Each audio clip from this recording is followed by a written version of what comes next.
Alrighty, we're gonna keep it rolling. This guy comes from Madison, I believe, right? All right. Traveling all the way from Madison, so start making some noise, give him some love. Come on, man, give him a high note. Welcome to Tim Finnegan.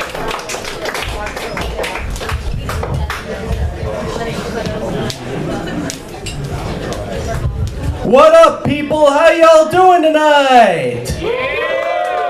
All right, well, that's what I like to hear. Well, my name's Tim Finnegan, and tonight I'd like to get into some comedy for you guys, and I'd like to tell you guys a fucking story about a time when I traveled back in time.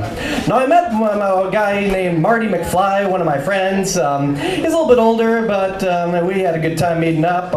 He has a secret laboratory, and I recently met up with my friend Marty McFly when he's like, "Hey, Tim, can you come over to my place? Come over at 1:15 a.m. So I went over to his place when he wanted me to come over, and he showed me a time machine, and he's like, "I built this time machine." I'm like, "Holy shit, you built a time machine? How the fuck would you do that?" And I've never seen this shit before, and it was fucking hilarious, but he showed me how it worked. So how the time machine worked was, you go in, you say what day you want to go back to, like what year you want to go to, and it's like you're in a car, you get in, and once you put the date on, the car starts moving. Once it drives 88 miles an hour, then you go back to that day. So I experimented the time machine with my friend Marty. We were going back in time. First we looked at 1776 when America declared independence. We also looked at other times in our history, like in 1947 of Christmas that year. We went to see Miracle on 34th Street in theaters. That's a fucking awesome movie.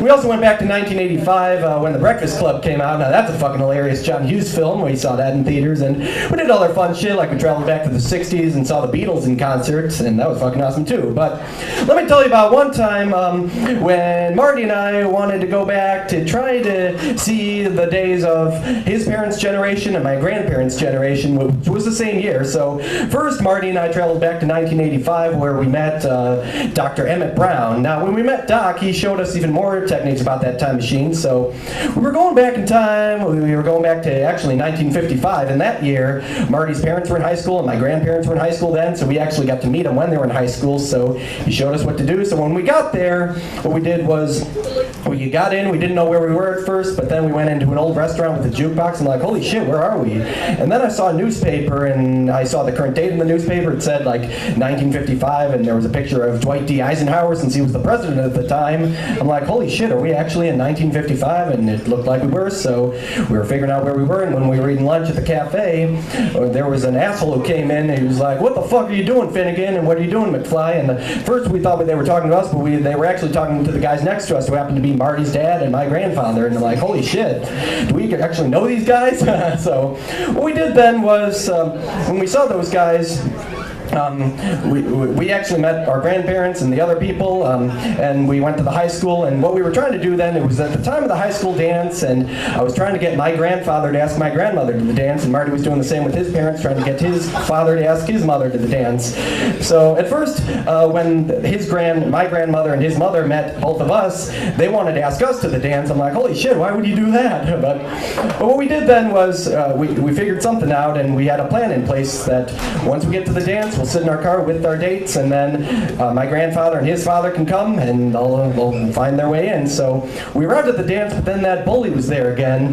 But right on time, those other guys arrived, and they stood up for themselves, and those dates were impressed with them. So then they walked into the dance, and once they were at the high school dance, I was glad to see my grandparents and Marty's parents having a great time. Marty felt the same way too, and Marty and I played some music with the band that was at the dance. We were playing some old Chuck Berry music and music by the Doors, other fucking awesome bands, and the audience was dancing the night away. So we were having a good time. We were at the dance, and then once the dance ended, we said our goodbyes, to my grandparents and the other people who were there. And once we did that, we gave them advice about the future, and we gave warned them about the future too, about what to expect in the future. So then, once the dance was over, we found Doc, and we were ready to get back to 2022. And so by that time, we got on the time machine. I'm like, we need to go back to 2022. So we got in the time machine. We went back to the present day, and we were glad that we made it home safely. So then after we got back, we told the kids about our story about traveling back in time machines, and the kids fucking loved it. And so, yeah, so that's pretty much my story about how I traveled back in time with my friend Marty McFly, and then after we went back in time, how we went back to the future. That's my time. Thank you for watching tonight. You guys have a wonderful night. Thank you.